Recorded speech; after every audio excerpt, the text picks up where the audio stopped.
जीवन का एक ही फंडा था कि मेहनत तो गधा भी करता है, घर बैठे जो कमाए समझदार वही होता है।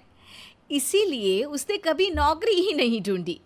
इस बात से हालांकि उसकी पत्नी शिखा बिल्कुल भी अग्री नहीं करती थी, पर फिर भी सूरज को समझाना बेकार था। टीवी में कैसे बनोगे करोड़पति का ऐड देखकर उसे लगा कि बस अब तो घर बैठे ही वो करोड़पति बन सकता है, और उसके पीछे उसने अपने सारे सोर्सेस एक्टिव कर दिए। 2 हफ्ते में उसके कलीग के साले के पड़ोसी के बेटे का सोर्स निकलता है जो कि उसे शो में पहुंचा सकता है, और सूरज उससे मिलने चला जाता है। अच्छा, तो हमें मुकेश जी बता रहे थे कि आप हमें शो में पहुंचा सकते हैं। हाँ, उसमें कोई तकलीफ नहीं है। मैं कल अगर कोशिश करूँ तो इसी महीने में आपका नंबर आ जाएगा। अरे ये तो बहुत बढ़िया हो गया। अच्छा, वो सिलेबस और क्वेश्चन पेपर का कोई जुगाड़ है क्या? हैं? उसका तो कोई जुगाड़ नहीं है। तो वो वाकई में कुछ भी पूछ सकते हैं? हाँ, वो तो बच्चन जी पर है। जो पढ़ते हैं वो पूछ लेते हैं। पहली कोशिश फेल होने पर अब सूरज के सामने एक बहुत बड़ा सवाल था कि आखिर जवाब कहाँ से लाए।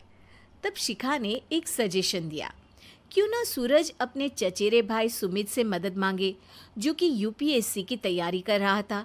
हालांकि इतनी मेहनत करना सूरज को समझ में नहीं आता था, पर कोई और रास्ता ना मिलने पर वो आखिर सुमित से बात करता है। अरे सुमित, हमारा कैसे बनोगे करोड़पति के लिए सिलेक्शन होने वाला है।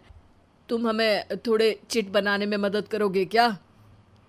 अरे भैया, चिट बनाए तो सालों हो गए, उसमें हमारा एक्सपर्टीज नहीं है। बल्कि आप बोलो तो हम आपकी पढ़ने में ज़रूर मदद कर सकते हैं। हट, कैसी अनाप शराब बातें कर रहा है तू। सूरज ने सुमित को मना तो कर दिया था, पर तैयारी करने के सिवाय कोई चारा उसे दिख भी नहीं रहा था।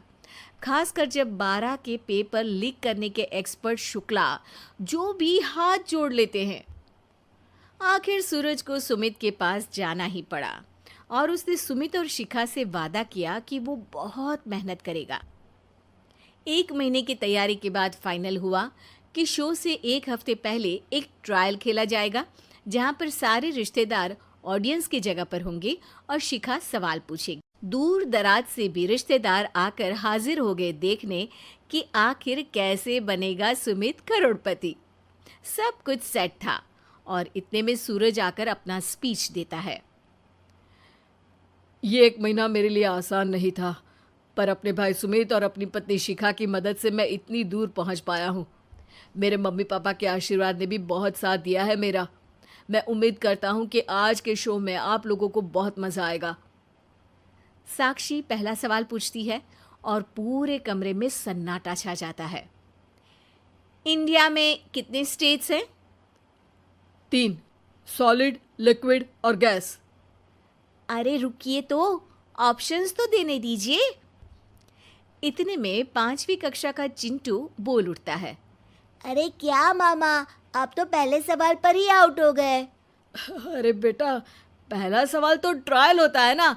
अरे तुम अब देखना। देखने जैसी बात तो थी ही। सूरज को इतना शांत किसी ने नहीं देखा था।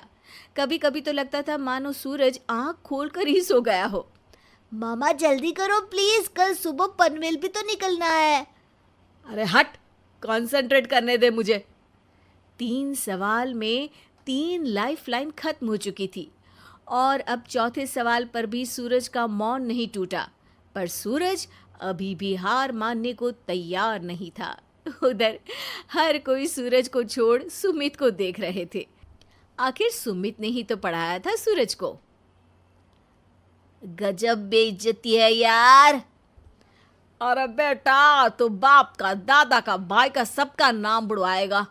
अरे 3 लाइफ लाइन ले ली तो भी तेरा कुछ नहीं होना है। अरे कोई इतनी बात करता है क्या शो पर? अरे बेटा, शो पर तेरे जैसे भी तो नहीं आते ना। सूरज की ये जंग आखिर 1 घंटे बाद 5वें सवाल पर खत्म हो गई, जब उसने इंडिया के नेशनल बर्ड का नाम कहा, कौवा। अरे बेटा, मजा तो बहुत आया, बस थोड़ा टाइम पर खत्म होता तो आनंद भी आ जाता। ताने बारिश के बूंदों की तरह बरस रहे थे और सूरज को भी समझ आ रहा था कि ये करोड़पति बनना शायद उसके बस के बाहर की बात है। पर वो आखिर ये बात मान कैसे लेता? वो सख्त लौंडा जो ठहरा, उसने सोचा कि बेइज्जती तो हो ही चुकी है, पर अगर मैं हार नहीं मानूं तो शायद कुछ हो सकता है।